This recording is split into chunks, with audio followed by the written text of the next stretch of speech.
so here we are. We already showed you the quick 5-minute method. Today, we're going deeper. I am John, this is Ben, and we're gonna talk about the rotation engineering chain wax system. Comes in this box here. We have everything in front of us. Ben, thanks for coming. Thanks for having me, John. Oh, you're welcome. For people who've never waxed their chain before, right? They're new to waxing. What makes this setup different from some of the other setups that are out there? Well, we were trying to just kind of make it more convenient because it's kind of a messy process, you know? So you're dealing with hot liquids at the end. You can kind of burn yourself, fumble around with some stuff. So we wanted a safer way, one, to have an appliance inside your house that was dedicated, made specifically for melting wax. Right. Why not just a crock pot? Well, we saw some real big variances in like temperature output on them. Mm-hmm. So some of them went into the high 300s, which is entirely too hot. And then there was a fire risk associated with if the pot itself was porcelain and it cracked and the wax hit the element. It's not made for that. Yeah, exactly. This is made for Made for cooking food. You know, this is made to melt wax. Yeah. So it works on very precise thermostat within a very tight range, just enough to melt different types of waxes. So, and there's some room to move. Like if a wax changes or you're using a different brand's wax, it's not sensitive to that, but it's a tight range in comparison to something designed to stew meat. Right. All right. So like, who is this for? Is it just for racers, or is it, for anyone who wants to take care of their drivetrain? From the bike shop side of things, I've been pretty surprised with who is asking me about it. So I'll say it could be for anybody. I think a lot of people are scared to get into it because it looks like a fairly involved process. A lot of people aren't comfortable taking their chains off their bike or even cleaning their chains. Yep. But that's what surprised me about it is a lot of bike shops like the one I work at personally, we've kind of included it in some of our bigger tune-up packages. Mm-hmm. And it's fairly affordable to do that way, usually $30 to $50 for your original treatment, which is pretty involved as far as cleaning the chain and getting it coated. And then a smaller labor charge as far as recoating your chain as long as you haven't kind of contaminated it. Yeah. And because of that, we've had a lot of people that I wouldn't normally think would be into like fringe watt saving. Like typical e-bike riders, commuters, people who just don't want to clean stuff. They've been, really getting into it, know, and they're mainly utilizing the shop for that service. But there's some that are now buying the systems from us and the wax. Right. So it's not just marginal gains, right? It's like drivetrain efficiency, cleanliness. Yeah, exactly. Keeping things lasting longer. Yep. So it started off as like people who were really looking for fringe benefits. You know? And then people like me who I'm a professional bike mechanic. I have been for almost 25 years. I don't want to work on my own bike. If I can keep the chain really clean and running perfectly, it means less work on my own bike. You know what I mean? So that's how it kind of originally started. And now it's, gotten into the mountain bikers. E-bikers are using it just because of the amount of stress they put on their drivetrains. Right. It's really kind of spread out into all corners. And then there's been also some really efficient drip lubes that have kind of been engineered to make this a little bit easier as well. So it surprised me how many people are interested in it. Okay, so we're going to get into the finer details of the waxing system itself, but can we talk about the wax first? Yep. That we have some of it right here on the table. What is in it? Don't eat it. Don't eat it. Don't eat it. Let's start with the wax. So, like, what's in it? These are the bags that it comes in. If you buy one of these, it comes with a bag of wax. It does, yeah. But can you talk about like what's in this stuff? Yeah, so this format right here is just known in the wax industries as pastilles. So it's just little kind of plops of wax. Yes. And I'll talk about that first. It's going to get melted in your wax pot. So people are like, why does it matter this form what factor? Shape it's in? Right. Yeah, and that's because we know not everyone is going to buy our wax pot. Mm-hmm. So if we were to make a puck that fit inside here, it may or may not be what you need for yours at home. Yours may be bigger, maybe smaller. Right. And it's really annoying when you have to put like 1.5 pucks in your pot because you have to cut one in half somehow or break it up. Right.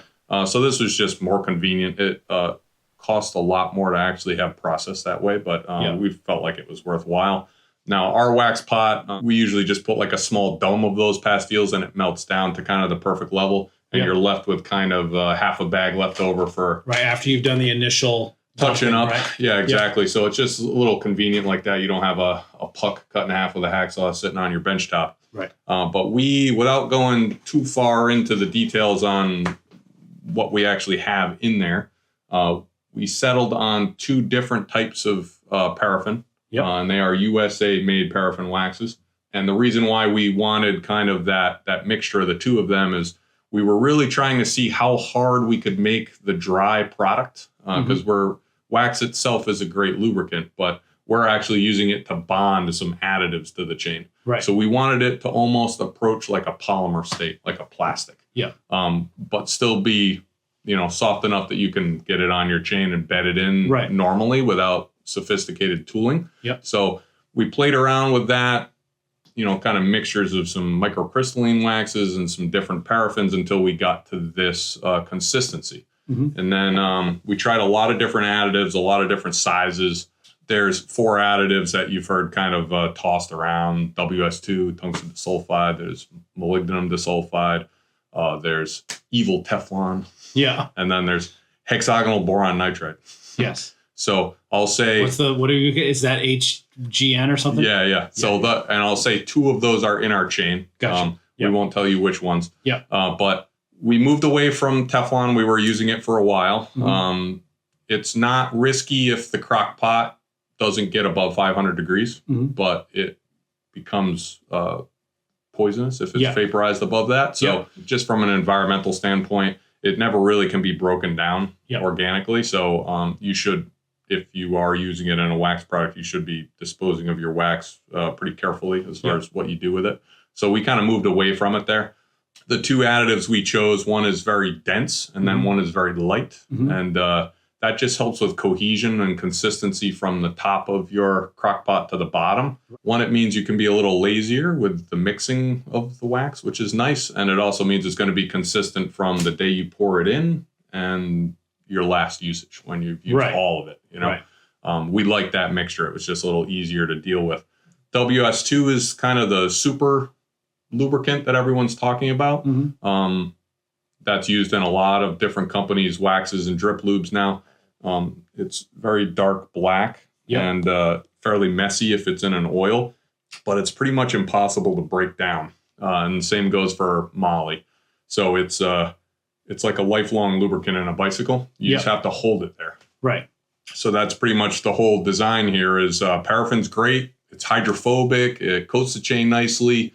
It's really just there in our process to hold those 2 additives. To get the additives to where they need to be. And hold them there. Yep. So now we didn't feel that we should have additional additives available. So we played around with the percentage of additives per volume to see what the ceiling was before the wax wouldn't crystallize and harden anymore. Yep. And we got there. I won't tell you the specific percentage, but we got to a point where there was far too much additive in the mixture, and we couldn't really get it to congeal and harden enough to hold everything in place. Yep. And then we backed it down, and we wanted to make sure, throughout the batch of mixing that it was consistent, and that's where we settled. The stuff is expensive. So the additives are insanely expensive, and they're getting more expensive. So I think a lot of companies are looking for ways to maybe increase margin and run less of the additives in the actual wax, and then if you need more mileage out of your chain, you can add back those additives. You know what I mean? Yep. Which is great if you're trying to maintain that margin as a supplier, but we didn't really want to get into that. So we just, our bag of waxes. Here it is. Everything's in there. 2 different types of paraffins are in it. The 2 different types of additives are in here. Exactly. Formulated it to work. Exactly. Right. And it's fast. I'm sure there are chain waxes out there in the world that have less friction during like this, what we would consider the startup phases of the chain. Yep. Because if you were running much softer waxes, like some of the microcrystallines or the softer paraffins, the chains break in quicker. Right. Meaning you can break the links free quicker. Right. This is a freshly waxed chain. And it's hard. It's hard. There's still like we did it just before we started doing this video. So there is sort of a process of making this. Yeah. Making it articulate effectively to get it on the bike. And then through the first, couple minutes on the bike, even under heavy pedaling loads, it's still stiff. Right. So it takes a little while. Right. But then the kind of the duration gets stretched out on the other end because we're holding those particles in there. you don't notice really any friction in your drivetrain for many, many miles. I mean, we have, I'm fairly neurotic about the noise of my drivetrain. So I usually re-wax around that 300 mile point, which is definitely premature if you're measuring friction. Friction really doesn't start to increase until that 4+ range. Some lighter riders have gone 600-700 miles in good conditions. It's a lot. Depending on how much climbing they're doing and their rider weight. But I like the damping characteristics of the wax as well, so that the damping ability of the paraffin itself absorbs shock and noise in the chain. So you just don't hear your drivetrain at all. You don't hear any metal. You don't hear any... You're not worried about it. You're not thinking about what's that noise. You can freely cross-chain without that nasty rasping noise out of your chain. Now we're talking.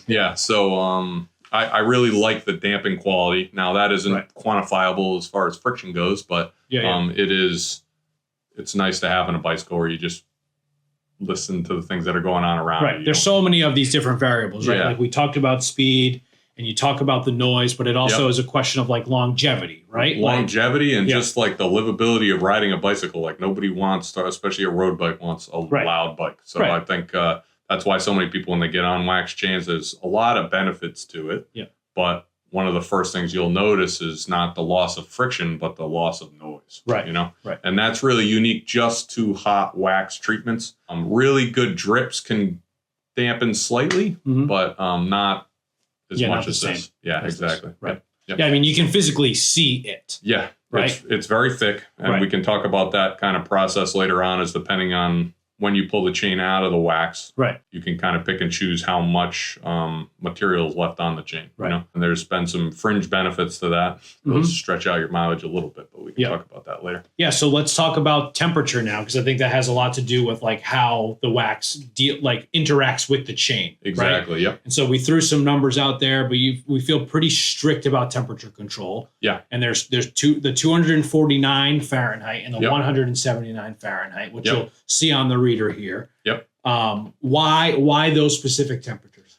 So we wanted to find, through kind of bracketing, if you want to call it that, the quickest way possible we could get the wax to melt in a dedicated melter without putting it at a temperature that caused it to break down. So again, the reason why we moved away from really fancy crock pots was we didn't have that low temp control. It wasn't accurate. There were some that had it, but we couldn't vary it by 20 or 30 degrees, you know? So that was the first thing. We needed to get the wax to a really viscous state where, you could dip the chain into it. The viscosity was low. You could move the additives through the chain. Hopefully a completely spotless, clean chain. Because when you're doing this, you're approaching it with a clean chain. Sparkling clean. There's nothing on it. Exactly. Nothing at all. Just the metal that it's made of. Exactly. And the idea is that you want to get the wax to move very easily through the chain without putting the lubricant at risk of overheating. So that was where the 249 number on the melter got us pretty much to the ceiling of what the appliance could handle safely and allowed the wax to move through the chain really easily, drags the additives through every nook and cranny.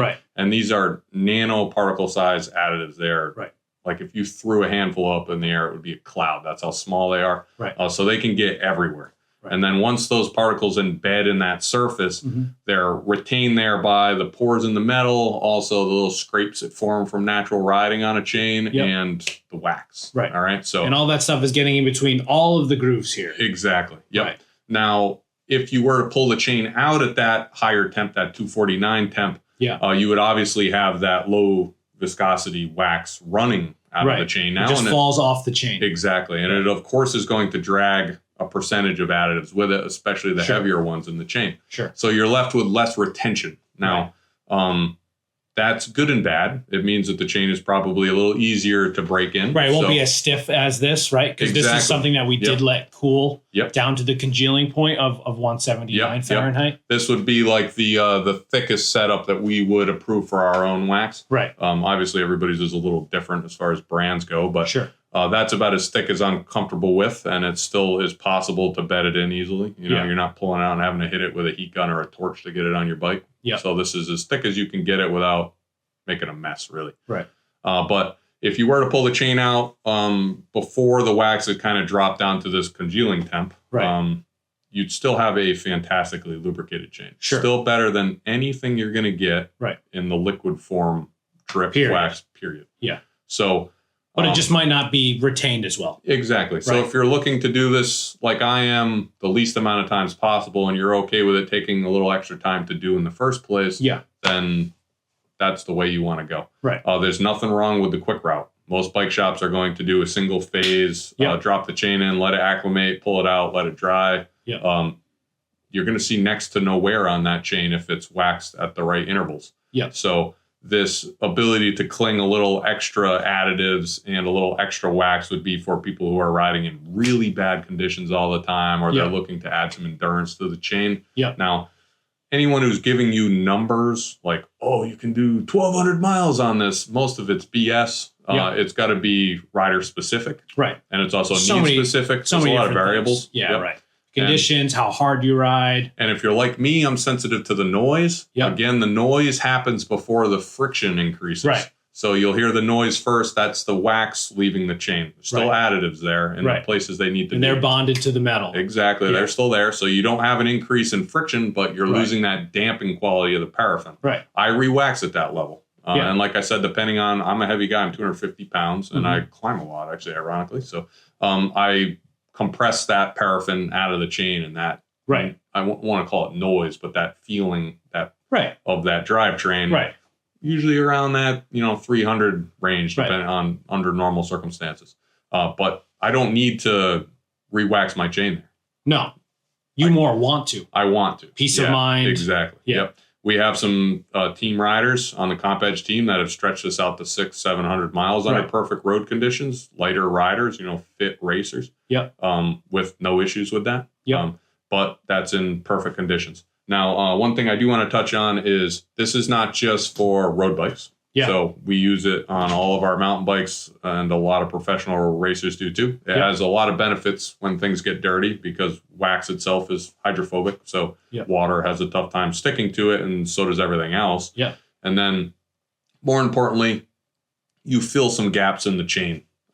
Gaps that may not be responsible for friction, but they definitely can allow in dirt. And if you have a wet lubricant in there, you will have a slurry, an abrasive slurry with a normal chain lube. So that's just not a problem with wax. So even in the worst conditions, it doesn't have like that crazy drop off that wet lubes have once they get contaminated. And you don't really cause wear due to abrasion, even in those conditions, because you're not letting that stuff get into the chain and literally sand down the parts. Right. The wax is there instead. Exactly. It's not allowing that extra space for that stuff to get in there. Exactly. You literally just have less room. You have less entry points for it to get in there. So you have less ingress of that kind of material. It's filling all of the nooks and crannies. Not only is it making those additives stick to so that you get that efficiency, but it's also filling up all of the void in between so that the nasty stuff can't get in there. Yep. And you will see some flaking off of, any there's extra stuff on here already. On the outside, specifically on the inside of the links. That's not the wax leaving the important parts. That's just excess that flakes off on the outside. So you don't have to worry about that. Right. Now, it has a lot of benefits on a mountain bike as it does on a road bike. Chains are not cheap. You look at some of the T-type chains, $150, $160 now. Yep. You won't see wear on the rollers or the chamfers if you're waxing your chains regularly. I know that sounds crazy, but if you're measuring the distance with like a 3-pin tool and a fairly accurate chain wear gauge, you're just not going to see a lot of wear on there, even with e-bikes, even with professional athletes riding in all conditions. So we usually recommend stretching your chain change intervals if you have some existing ones. If you went 1,800 miles on your wet lubed Ultegra chain. Maybe try to stretch that out by 20 or 30%. As long as you were changing your chain due to wear. Right. If you were breaking chains at a certain point, then that may be due to rider error. But sure. You can stretch out those intervals at least 20%, sometimes more than that. So the complexity of the waxing kind of pays for itself when you're talking about $500 cassettes and because I was going to say, in turn, you're getting more life out of the cassette as well. Exactly. Yeah. Everything kind of wears together. So. Now, cassettes wear a little differently than chains. They can wear out due to the rollers effectively not functioning on the chain, which wax totally eliminates that wear. All right. Now, if the shift gates and pins and ramps that are cut into chainrings and cassettes wear due to power shifting, shifting on e-bikes, just shifting in violent ways, wax isn't going to help with that. Yeah. So we all know the violent shifters. Yeah, you can hear them. But wax isn't going to eliminate that wear on the cassette, so you still have that kind of aggressive shifting wear, but it will eliminate that kind of that rotational base wear where you see the wallowed wear in between each tooth. Right. And chainrings famously hook and then will suck the chain up through them. Yeah, no good. You will see barely any of that wear either with a wax chain too. Yeah. So, and that's all because of that roller is always free to articulate under a lot of pressure. So do you think, are there almost like new ways of gauging the wear on a chain now with like the way that waxing has become so much more prevalent? Yep. We have, some of them are just far too expensive to do at the consumer level. But we're actually going to publish some surface images. Done with an electron microscope that will show you kind of the differences. Right. So we're going to run 2 chains in a controlled environment, one waxed, one with no lube. Oh, okay. So it'll be really crazy wear. You know? And you'll be able to see the surface finishes between the 2 of them. Right. And we'd like to benchmark one of the best industrial available, retail available bicycle lubes as well in there too. So we'll have kind of worst case scenario, no lube at all. Right. We'll have best wet lube and then our wax lube, and you'll be able to see what the surface finish looks like. Right. But wear and friction don't always go together, although one usually affects the other. It would be nice to actually see that process done and published rather than every company doing their own testing and then keeping that to themselves. Right. So we will publish that. The industry testing that's done right now and is readily available to read on the internet is not very accurately done. Gotcha. So when companies are talking about their wattage gains, you don't know what they're benchmarking against. Right. There's no one that versus the competitor is very vague. Exactly. All I will tell you about our product is we wanted to focus on overall cost, ease of use for the whole system, and we wanted to get you everything in one package without going crazy with price. Right. And we feel we achieved that. The process of cleaning these chains, we thought about. We, of course, could make our own degreasers and our own system to degrease.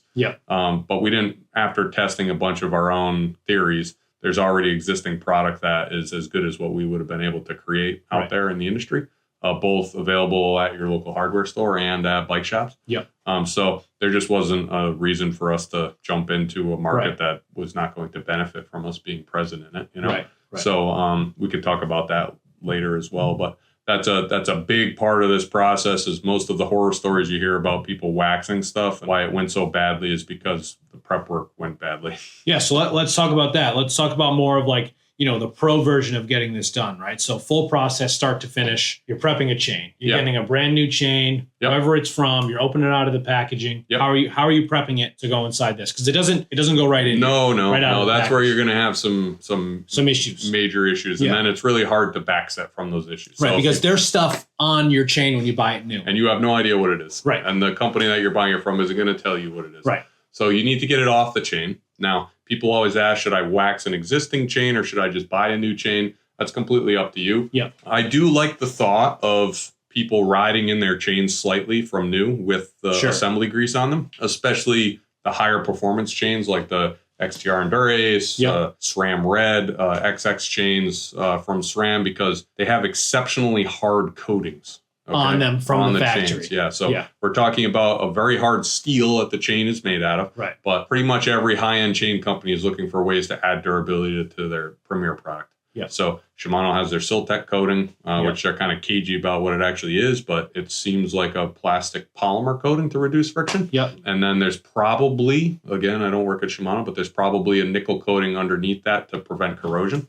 Now, SRAM is pretty upfront about what they're coating their premium chains is a thick chrome coating. So it's really hard, really scratch resistant. Right. And it's also so slick that it's hard to stick lubricants to. So you've seen some other, of our competitors publish that the force chains are actually faster. That's because of the coating. Because it doesn't have as much stuff on it. It adheres the wax better to the chain. So the wax doesn't change. So if the red chain is benchmarking with higher friction than the force chain, or it isn't reaching these durability benchmarks, it's because of retention. The only explanation for that is the surface finish is too slick. There's some quantified theories that if you ride your chain in with the case grease, just bed it in, ride it for 100 miles or something. You're going to scratch it up. You're going to remove any board, little pieces of metal that have flaked off inside here from the pins going through the bores. Yep. You'll kind of effectively hone the inside of the chain. Right. I like that idea. So if you have time to do that, that's great. Most people don't have the time and don't care that much about it, and that's okay too. So I think that waxing chains as a consumer, you got to be pretty comfortable with working on your bike. And I realize that this system isn't going to be for everybody. Sure. The reason this process is growing is because of bike shops. A lot of bike shops have, and service writers and mechanics have kind of back and forth with their customer base, myself included. I'm always trying to find ways to eliminate failures or to, just make the process of riding bikes more fun for people. A lot of that comes down to ease of maintenance and longevity from the parts, durability of the parts. We add this to our labor SKU at the bike shop I work at, and we will wax your chain for you. We will clean it. We'll do the whole process for you. Right. And like I said, that's usually, depending on the region you live in, $30 to $50 to have done in labor. Right. And you can either have your existing chain done, or you can buy a chain from their case and have it done. Yeah. You can buy a pre-treated chain from us.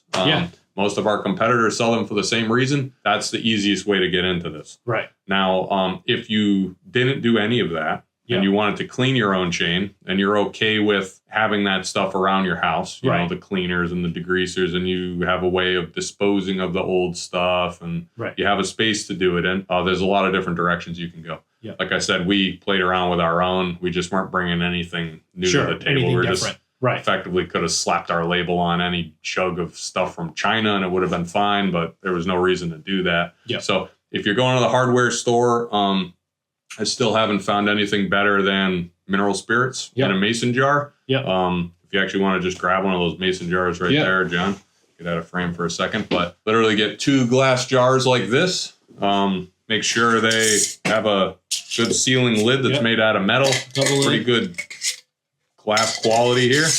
But you get 2 of those. You put mineral spirits in one, and you put you could put denatured alcohol. You could even put distilled water in the other one if you wanted to. And pretty much all you're going to do is you're going to soak the chain in that mineral spirits. That's going to loosen the assembly grease that's on the chain. Really, no matter what it is from any of the brands, it's going to loosen that up pretty well. Let it soak for 10, 15 minutes, and then you're going to oscillate it slowly. I don't recommend violently shaking it. Crack the glass. Sure, it's made of glass. Yeah, mainly put a little bit, rotary. Get it in there. Exactly. And then just let it sit for another 5 minutes, and you're going to keep doing that really back and forth until if you pull the chain out with a pick, you can kind of hear it rattle. Because that's some metal on metal now. Exactly. Now, if it was a used chain and it was dirty, obviously this fluid is going to discolor. That's where it gets tricky. If you're using mineral spirits, you should change the fluid and repeat the process until you get clear fluid. Yeah, exactly. So, and then you have to dispose of that chemical correctly. So it's different in all towns. You can't pour it down the sink. No, you can't just dump it in your gutter. Yeah, it's flammable. It's bad for the environment. That's where it's better for the bike shop to deal with. Have a bike shop deal with it. Exactly. So that's one option. And then after that fluid is clean and that chain is clean and the grease is removed from it, then you're going to remove the trace oils in the degreaser. Okay. That's the second mason jar. So you can do that with water if you did a really good job. That's fine. You could do it with denatured alcohol, which is fairly cheap. You could do it with isopropyl alcohol. We don't recommend you do it with anything scary like acetone or anything like that, but it would definitely do it. So you're really just removing any trace oils left over from that process from the degreaser from the first itself. Step. Exactly. And then you're going to let the chain dry. That's very important. You need to let that solvent and that alcohol evaporate from it. Because if you threw that thing right into a hot crock pot or a wax melter, it's going to vaporize. You don't want to breathe it in. You also don't want that vapor around an electrical appliance or in your house. So let it dry someplace that has good venting. Make sure it's completely dry before you put it in your pot. Another great reason to get your bike shop to do it. Exactly. So if you're comfortable with all that, you can of course do that right in your garage or outside, and then you can talk to your town about how you get rid of that chemical. Dispose of it. You're just going to do this with your chain originally. So that one chain, and then you're never going to do it once again. the wax is added to it and stuff, that you're just retreating. You're effectively re-dipping the wax in the pot. So you're only going to be doing it when you're introducing a new chain to the fold. we played around with some additives that could convert the stock grease to a wax-like substance. Yep. All right. But what we didn't like about that is our melter has, just like most melters that are built specifically for these bike chains, they're pretty small. They have a low volume of lubricant.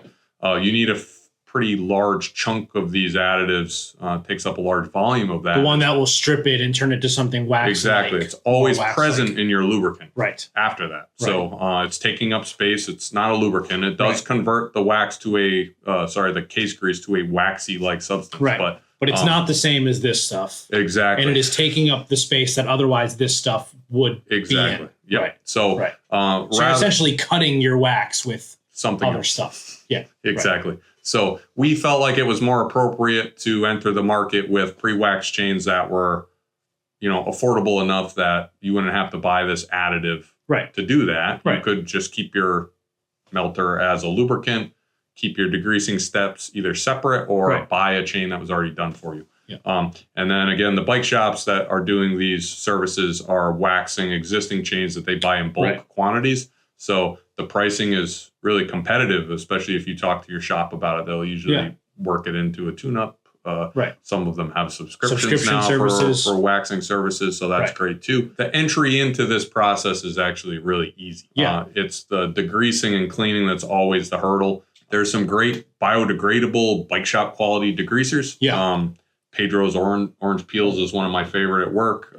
It's not real scary. It doesn't have nasty vapors that come off it. It's biodegradable, so it kind of goes into your gray water. You should still talk to your town about disposal of it, but it works pretty well. It's nowhere near as quick as mineral spirits, but it gets the job done. It's a little safer. And Park Chain Bright, that's a regular one. Same thing, pretty much identical process.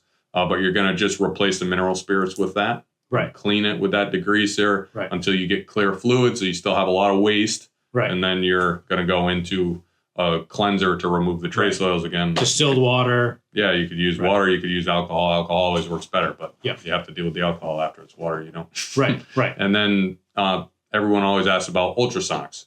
Yes. So a fantastic way. I have one at my house. I do my own chains in my ultrasonic. It's great. Yep. It's really the quickest and easiest way to do the chains, especially if you're a bike shop, because you're going to be doing large quantities of them at one time. If they're all new chains, it's usually one duty cycle with the appliance, which is between 10 and 15 minutes. It's completely done. Yep. And then you're going to take the chains out. You're still going to rinse them. Right. But that's it. They evaporate, let the water or alcohol evaporate off them from the rinse process, and they go right in the pot. And if you're a bike shop, it makes sense because you can do huge amounts of them at once. Yeah. If the chains are dirty, there's a couple ways you can deal with that. Like if you're using an existing chain that was on your bike, it had wet lubricant added to it or case grease, you need to remove that.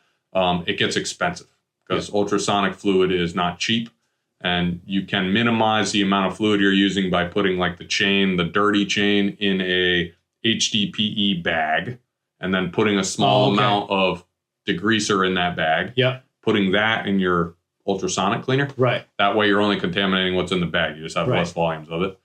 So there's people that do that, it's a lot of work to save 30 or 50 bucks once. Right. So, but if you have an ultrasonic at your house, I know I'm surprised people buy them at a consumer level, but people do. If you buy a big enough one, you can clean your cassettes, you can clean your chain rings in it, same thing. But that dirty liquid has to be clean if you're waxing your chain in it. So you'll see after using one for a year or so how much fluid you actually go through if you're doing it on a regular basis. It just doesn't make a lot of sense. Yeah. So that's the reason why, now that wax chains aren't $225 each, you can get them done pretty affordably at your bike shop. Yeah. So that's what I would recommend as far as that process goes. To get the chain ready to go. Ready for the wax. All right. So now the chain is ready. Yep. The wax is heated up. We've turned it up to the 249. Yep. The wax is now melted. Yep. This comes with the chain waxing system. It does, yep. And you thread this through your chain. Yeah. In order to dunk it in. So you can see kind of the pattern here. I always recommend that people play with this because it's getting the chain into the wax pot can be obviously done many ways. Yeah. Depends on how long your chain is. Exactly. Yeah. New gravel bikes, especially ones with mountain bike derailleurs on the back, have enormous chains. And huge cassettes. Exactly. Big cassettes. That's why the chains are long. So it's hard to get everything into a crock pot in a nice way. And obviously, if you're just putting it in with your fingers, you have to fish it out somehow without burning yourself or covering your workspace in wax. There's plenty of us that use picks for this process and are okay with the mess. But if you don't have a dedicated spot, our carrier here is, I'd say, a little bit more secure than some of our competitors. And it also has this little laser cut slide in the back. So if you have an exceptionally long gravel bike chain, you can get this out of the hot wax. So you can see there's a little space under there. A lot of times you'll have a long chain, you'll have it all up on your carrier, and you'll pull it up to put on the carrier, and it's still in the wax. There's still like 2.5 links dangling in the wax. Exactly. Now you have this kind of awkward move you have to make where you have to find some way to hook this onto something dry. It's dripping all over your floor and stuff. And this stuff is literally designed to not come off stuff. So it's a cleanup nightmare. So we this is actually domestically made, all laser cut. Has nice little slides in the back. It works with chain lengths from the longest Shimano's, I think, are 138 lengths to the more common 120s and 126s that most of us are running. And then our carrier up here has a cable that runs through it, a little safety tether. And you can see that this has like kind of a trap you have to go through to get it out. So we do recommend you go all the way to the end. You can make the call if you want to do that or not. Because this keeps it safe. The wax can be very hot. The wax is very hot. It turns the chain very hot. If this drops into the wax suddenly because it pops off the top of the carrier or this cable dislodges because you didn't move it all the way to the end, you could splash yourself. So that's what we're trying to avoid, not just from personal injury side of things, but it's just secure. It's nice. It's clean. It's only going to make a mess directly above the pot. So any drippings will be either on the rim here where they're easy to clean or right back in the wax. And then it gives you a place to let it cool as well. Like I said, there's plenty of people that are just going to chuck this chain in that thing and never use that carrier. That's okay too. But we recommend you use the carrier from a safety standpoint. It just seems a lot cleaner too. Yeah. Because otherwise, if you're using a pick, you're putting the pick down somewhere, then that's contaminating. There's wax on that. Yeah, there's stuff everywhere, So as far as getting this hooked up, this is done very evenly. It's usually not going to look like that, but usually between for the cameras, John did this, took him hours. So give him a pat on the back next time you see him. Thanks. But usually around I didn't even touch it. 7 to 8 folds is usually what we recommend. If you make it too much wider than 8, it's going to kind of jam up. You know what I mean? So there's a little trial and error. Yeah, exactly. But you can test it in the pot without putting the wax in. Exactly. So this chain is obviously not going to go in here very easily because it is wax. It's stiff and but waxed. You would test this before you melted wax, ideally, if you have the time. So you have your brand new wax melter. You have your chain on whatever carrier you're going to use, hopefully ours. Let's try 7 or 8 wraps. You're going to do that first. And then you're going to drop it in before the wax or the melter is heated up. In there, just to know that the chain will fit in. Exactly. And then once you have a system that works, then you can add the heat and the wax. And you can kind of make a mental note or write it down. I usually stick a little piece of tape on top of my melter, which will have my kind of melting and congealing temps on it. You could, of course, write whatever many wraps work for your chain if you have memory retention issues like I do. But you can kind of just give yourself little bullet points. If you're organized at this and you do stuff in an organized way, it's really not that hard to figure this stuff out. You know? Just a quick note on that. When you have this on the carrier, do not have your quick link attached, your connecting link. And you should follow the manufacturer's guidelines for your quick link installation. Them. So both Shimano and SRAM recommend that you replace your quick link every time you wax your chain. So the longer durations you can get out of your chain wax, the less quick links you will buy in a year. You usually can buy them in bulk cards from your bike shop or online. Buy a big bulk pack, you'll save money in it. There are some reusable ones. KMC sells reusable quick links that are compatible with most chains. You have to check to see. And then Whipperman Connex link is still my favorite if it's compatible with your chain. Those are all reusable, but you still should not wax them. So clean them, put them aside. If you're OCD about it, you can add a drip of chain lube to your connecting link after it's installed, but you really don't have to worry about it. The link that pin is going into is waxed. Right. So that's the female link right there. Right. The roller's waxed, the chamfer's waxed, the side of it's waxed. Right. You're literally just putting in a static part that is articulating. You're not going to see any touching wax. Right. You can go as far down the rabbit hole as you want, but you're not going to wear out a quick link prematurely or anything like that if you wax your chain like this. Sure. So, but if you really worry about it, put a drip of wax chain lube on top of it afterwards and you'll be fine. But that's it. So obviously, like I said, follow those guidelines. Having a quick link fail in a sprint or standing uphill effort is not fun. Not so good. Not safe. Follow the guidelines there. Now, once that's all set up on there, you're ready to go here. You're going to crank this pot up to, ours is in Fahrenheit, so it's 249. That's if you're using our wax. All right. That's going to get it to that really thin viscosity. Right. Which is going to allow everything to move. All right. You're going to drop the chain into the wax, and then you're just going to let it sit there for a couple minutes. I mean, even 5 minutes is enough for the wax kind of to work itself in there. Yep. And then you can kind of just lightly, this will be laying down like this, but you can just kind of lightly oscillate it. Yeah. You'll see some bubbles come up. You never want to see the chain coming out of the wax, okay? Because if you're dropping the chain in the wax, you're going to splash it everywhere. So just move it up. You'll see small bubbles, especially if the chain hasn't been waxed before. They will start to rise up out of the wax. Yeah. So they'll stop after a couple seconds. Right. You know, you don't have to overthink That's just the this. air that's in between the links and the rollers escaping and allowing the wax is dropping find in. that space. Exactly. Yeah. Gravity's working there, and the heat of that wax is moving it around the chain. Yeah. That's about all you need to do as far as getting the chain in there. Right.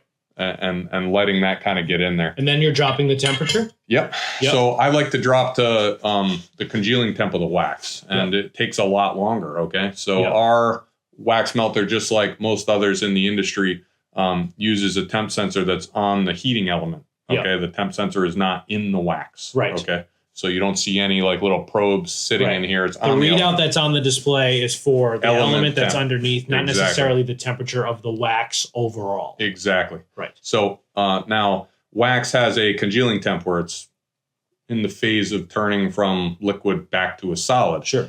You can't pull the chain out if the wax is solid. Right. You'll be pulling out a bunch of wax attached yeah, to your exactly. chain. You have like an iceberg on top. It turns into a giant mess. So you want to get close to the congealing point of the wax. Right. But you need to have it still hot enough that you can get the chain out safely without making a giant mess. So with our wax, and again, this is going to be brand specific, 179 on our display gets you kind of to that perfect point. Right. Now, if the room you're doing this is very cold or it's very hot, don't be surprised if it's a little, a couple degrees hotter or colder than that, depending on what the overall environment is. But you're allowing the wax that is now very hot. The chain is acclimating to that wax. Right. The wax is heating the chain. Everything's dropping in temp. Now you're going to drop that gauge to that 179.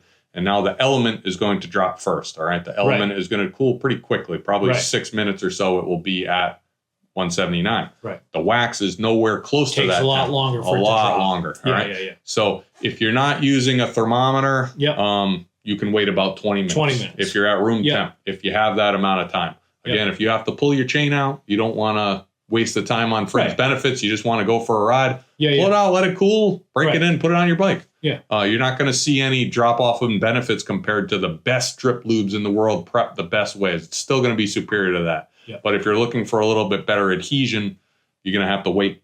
So you got about 20 minutes. 20 minutes. And what are sort of the signs that you would see in the wax? Now, if you're doing it correctly, this is where you have to kind of use your common sense a little bit. If you're in, again, a cold room or a hot room, it'll be a little different than this. But if you're at, room temp, it's probably 70 degrees in here or something right now. 179 is the magic number because you're going to see a very slight skim on top where it's kind of turning into a solid. Right. But it's not thick enough that like you have to break it to get the chain out. You don't have to like yank the chain out of there. So you just want to see the texture of the surface just slightly change. Just starting to harden just a bit on top. Like nasty chicken soup, you get that little... Yeah, or I was going to say a pond when it's about to freeze over. But like pollen on a pond. Yeah, nasty chicken soup. Yeah, you'll see that slight skim. That's a sign that you're at the perfect temp to pull that chain out. Right. Now, again, do it slowly if you're worried about that temp. As you're working on your own system here in your own space, pull it out. If you notice there's this big disc of solid wax on the top, maybe go up 5 degrees, put it back down. Wait for that to go, and then document the temp and go out. Again, this is something that you can play around with yourself. you can get a little bit extra mileage out of it. So that saves you quick links. Yeah. Saves you, some time here if you stretch it. So in my opinion, it's worthwhile. It's not for everybody though. Bike shop's probably not going to do that when they wax your chain. Sure. So the price will reflect that. It'll be cheaper, but it'll get you to a point where your chain's at least clean. You don't have to deal with the degreasers, and then you can do your own retreatments with a system if you want it. Yeah, that's what I would call the pro setup. Now, you're going to let the chain cool on the hanger like this. Again, this is dependent on your room temp, but usually takes about 5 minutes for the chain to actually cool where it's hard. Right. And you can touch it safely without burning yourself. Right. If you see any drips on the bottom that are still liquid, obviously don't grab it. Right. Wait for it to be at that. Yeah, right, because some of the wax is still going to be dripping off the bottom. Yeah, exactly. Back into the it's going to articulate. It won't run off the chain on the bottom, and it'll stiffen up, and the articulation of the chain will be stiffer at the bottom than the top. But I do not like to just let my chain hang there for half the night. I do like to pull it off when it's just slightly warm. You know, like if it's around 100, 110 degrees, something like that. You can pull it right off the wire, and then you can articulate a little easier. You can break the chain in a little easier. Yep. Now, as far as the best way to do that, so after the chain is dried, you're going to pull your little cable back through your safety trap here. You can pull your cable out, stick that aside. You can see how stiff the chain is here. Yeah. Now, you want to get every one of these links to bend over in both directions. Right. So, like that. The easiest way to do that is to kind of rip this chain over a tight radius round thing. So if you have a vise, you can use a vise handle. Yeah. You can rig something up yourself. I use narrow wide derailleur pulleys quite often. I'll just stick up, just buy a cheap pulley kit for a derailleur rebuild. I'll put a bolt through the bearing and put the bolt in the bench vise, and then you can stick this on and roll it around. Yeah. The pulleys, the narrow wide pulleys, have this advantage of clearing the inside of the links, right? Which is really nice if you have. Some of those you can't even see through at all. Yeah, right now. Exactly. It's thick, right? You know, and it just makes a little less of a mess on your bike when you put this chain on. You have the mess where you're making it, where you can clean it up.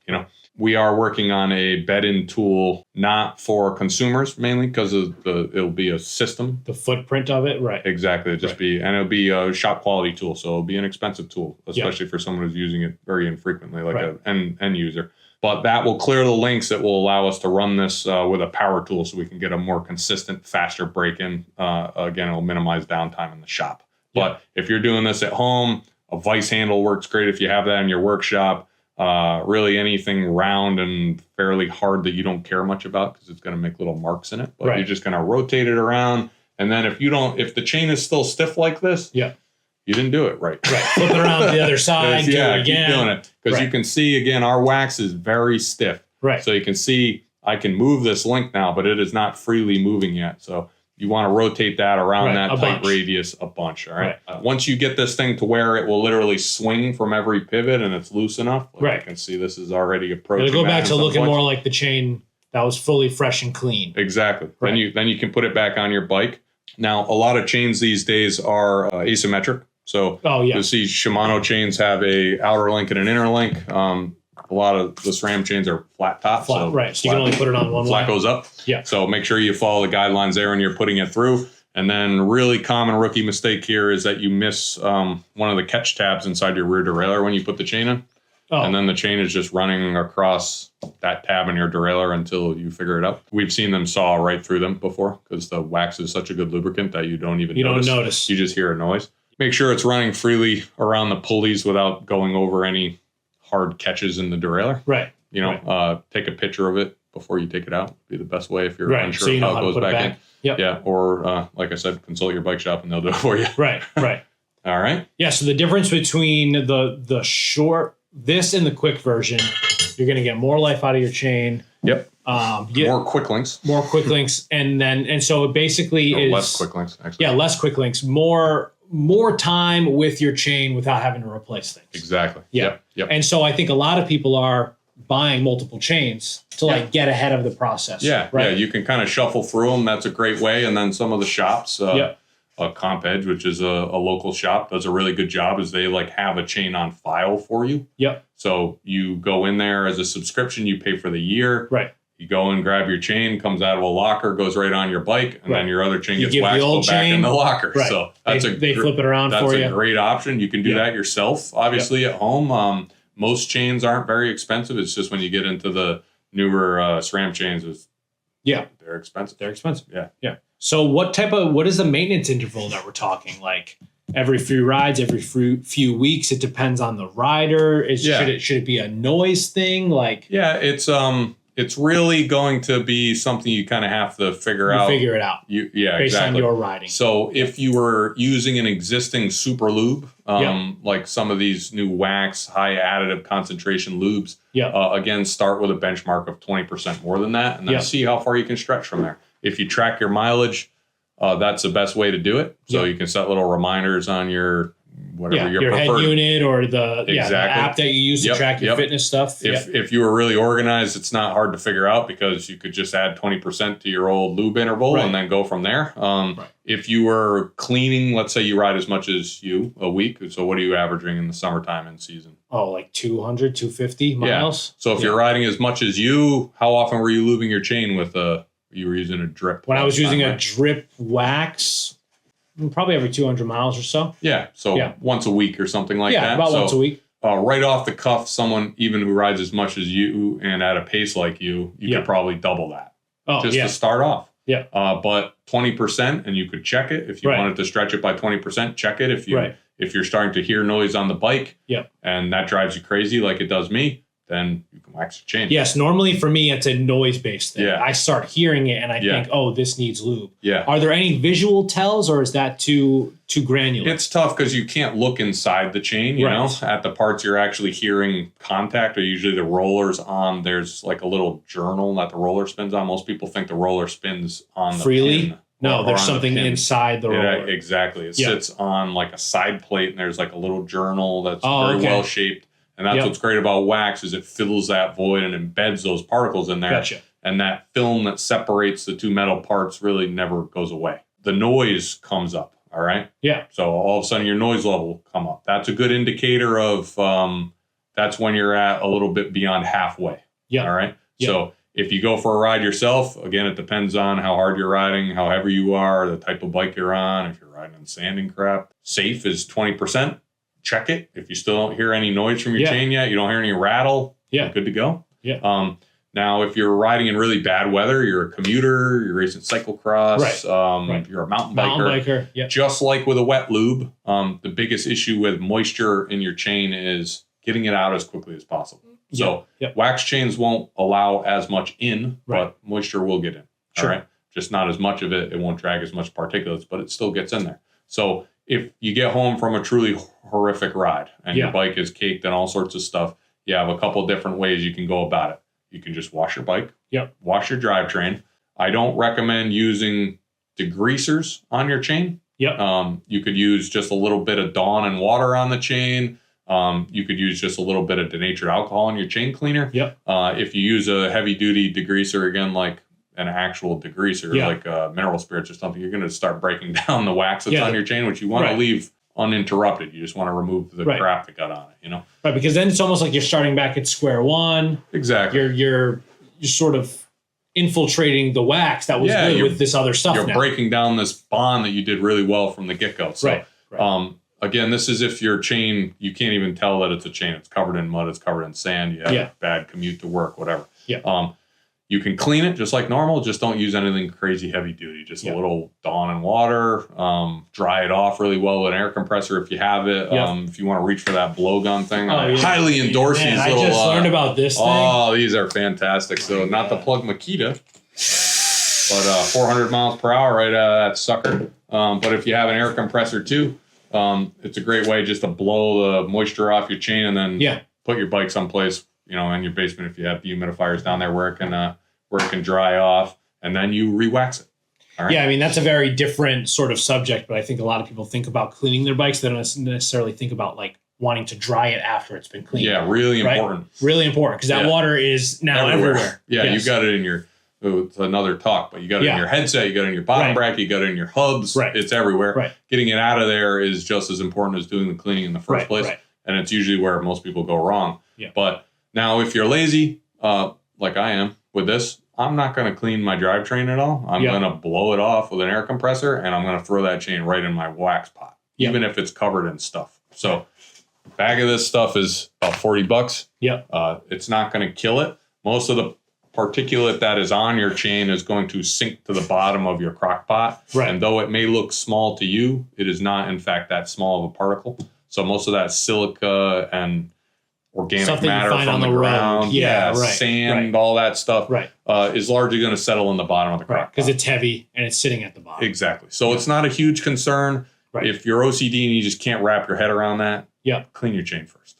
I'm just going to tell you from experience, you're not going to see that big of a difference in end life on that chain if you do it the lazy way versus going down the rabbit hole again. You're free to do whatever you want. If you have the time and you want to fully clean that chain, start your process all over again and wax it, I'm not going to stop you from doing it, but you're not going to see much difference in the end life of that chain. I usually actually, even at 250 pounds and I'm a fairly aggressive rider, I change my chain because I'm worried about the structure strength of the chain versus it's actually worn out. It's usually fatigued. So I will change it because I shift when I want to usually. And sometimes that may sound a little rough. And I'm a big guy and I put some sauce on it. So I'm worried more about a side plate failure or a link completely cracking or a roller cracking.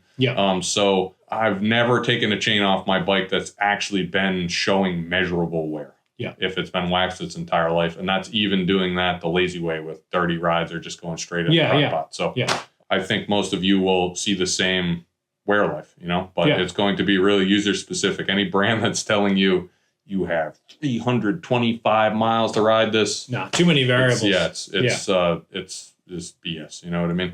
So I think it's worthwhile for pretty much everybody to do. It just depends, if you are organized enough to do it yourself, if you're capable enough to do it yourself, or if you want a shop to do it for you. The way bike parts are going as far as expense goes, it's going to catch on pretty quickly in the next couple of years, And now there are many systems available, but I feel like we have the most comprehensive, and it's going to get a lot more comprehensive from a production side of things, like bike shop level. We're working on some stuff. Now, what if someone made it through this whole video, they're still skeptical? Why should they try wax in the first place? What do you think? Well, right now the entry is pretty cheap. So I think it's just worthwhile next time if you have a relationship with a shop and they offer the service, just try it. Next time you do a high level tune-up. Like if you do a level 2 tune-up at most shops, it's a tune-up and a drivetrain clean. A lot of shops will add a wax to the chain during that process because the chain's already getting cleaned. It's not expensive to do it that way. When chains were waxed and they were in packages and they were $225, it was a big expense to get into.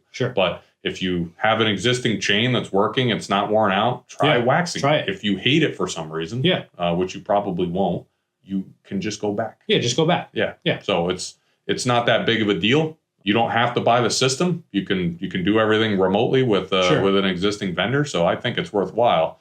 If you have a really affordable bike to maintain and you're not worried about changing your chain and cassette every couple months, if you ride a ton, then that's fine too. I'm not going to talk you off it. But, it's completely up to you. But I think the benefits, especially with higher end bikes or bikes that are being ridden really hard like e-bikes, it far exceeds the downtime that's associated with it now. It's largely up to your process or your bike shop's process, So. And then any final advice for someone doing this for the first time? Like, don't burn yourself. Do that sort of trial and error of getting the chain on here properly and trying to dunk it in without having any of the wax in there. I'd say if you're just starting off, you've never even dipped your toes in the hot wax pool, no pun intended. Don't dip your toes. Don't dip your toes in there. This isn't for pedicures. They'll be black and burned. But if you're buying a system, it's great because you really get to refine your process. You know what I mean? I'm sure your local shop will tell you how to safely take your chain off and put it back on, especially if you ask them about our product and you purchase it from them. If you have a relationship with a bike shop, even if they're not on our vendor list, they can call and open an account. There's no minimum or anything like that. They can get our product. They'll show you how to use it. You can figure it out yourself if you want to watch one of our videos. And then they'll hopefully show you how to, put your chain on properly if you want to do that yourself, or you can do it through them. So I think mainly the advice is just to do the proper steps. Yeah, and it becomes another valuable part of like if you are someone who's an at-home mechanic of that setup that you have. Absolutely, you know? yeah, and it's just going to even though it's more complicated than spraying a bunch of lube on your chain. Sure, it's a lot less complicated than ripping all that stuff off all the time to clean it. Right. I haven't had to take a cassette off a bike to clean it in a parts washer on my personal bikes in over a decade. I haven't taken the cassette off my bike since going to like wax stuff in forever. Never. I never take it off anymore. And then chain rings, the same thing. You don't really have to, clean your chain rings. There's nothing that's going to get on your leg or your hand. No. If you have a lot of flat tires and you're constantly taking wheels out of your bike, you don't touch any of that great. stuff. If you have a flat and you don't have grease all over your hands, you know, because it's wax and it's not the same. It's not leaving that same residue. And then obviously disc brakes are easy to get spray lubes and aerosols all over, so you're not going to have any of those issues with that. A good set of brake pads these days is $30 to $50. So you're not going to have any cross contamination because this isn't going to spray anywhere. Right. And you're never going to bring aerosol up to this again to clean it. Right. So you remove the degreaser that would have ruined your brake pads. You removed hopefully an aerosol lube that you would never use in a bicycle, but people do all the time. Sure. So in the overall scheme of things, though you're adding time to the process of lubricating the chain, you're minimizing time in the cleanup side. Yeah. So, and obviously in the expense. So this is not a cheap appliance. It's $100. Yeah. Ours includes a bag of wax. Right. This whole bracket assembly we designed in-house and is made right here in Connecticut. Yep. So we tried to do our due diligence on the whole system, making it as easy to use as possible. We looked at our competitors and we felt like we had something to offer here. Yeah, so it's a pretty great value for it to come with the wax and to have all of this stuff. Yeah, it's bag really of wax is $40. It's you know what I mean? So, yeah, right. And that bag will last a consumer, even if they ride a ton. Yeah. Probably 2 years, depending on how often you wax and the mistakes you make. Right. Right. But so you can spend more than $40 on a thing of drip, and you're still going to have to put it on every way 200 more miles. You know what I mean? So I don't think it's that bad to walk into. I've been doing it for a long time, but I would recommend, even if you're skeptical, lean on your shop. Yeah, talk to your shop about it. Or if you have a friend that has a wax pot, you could throw them $30-50 or a lunch or a couple beers. Right. Try it out. Right. Because it's worth it, I think. Yeah. All right, sweet. Thanks, Ben. That was great. Oh, you're welcome. Yeah. See you guys. Bye.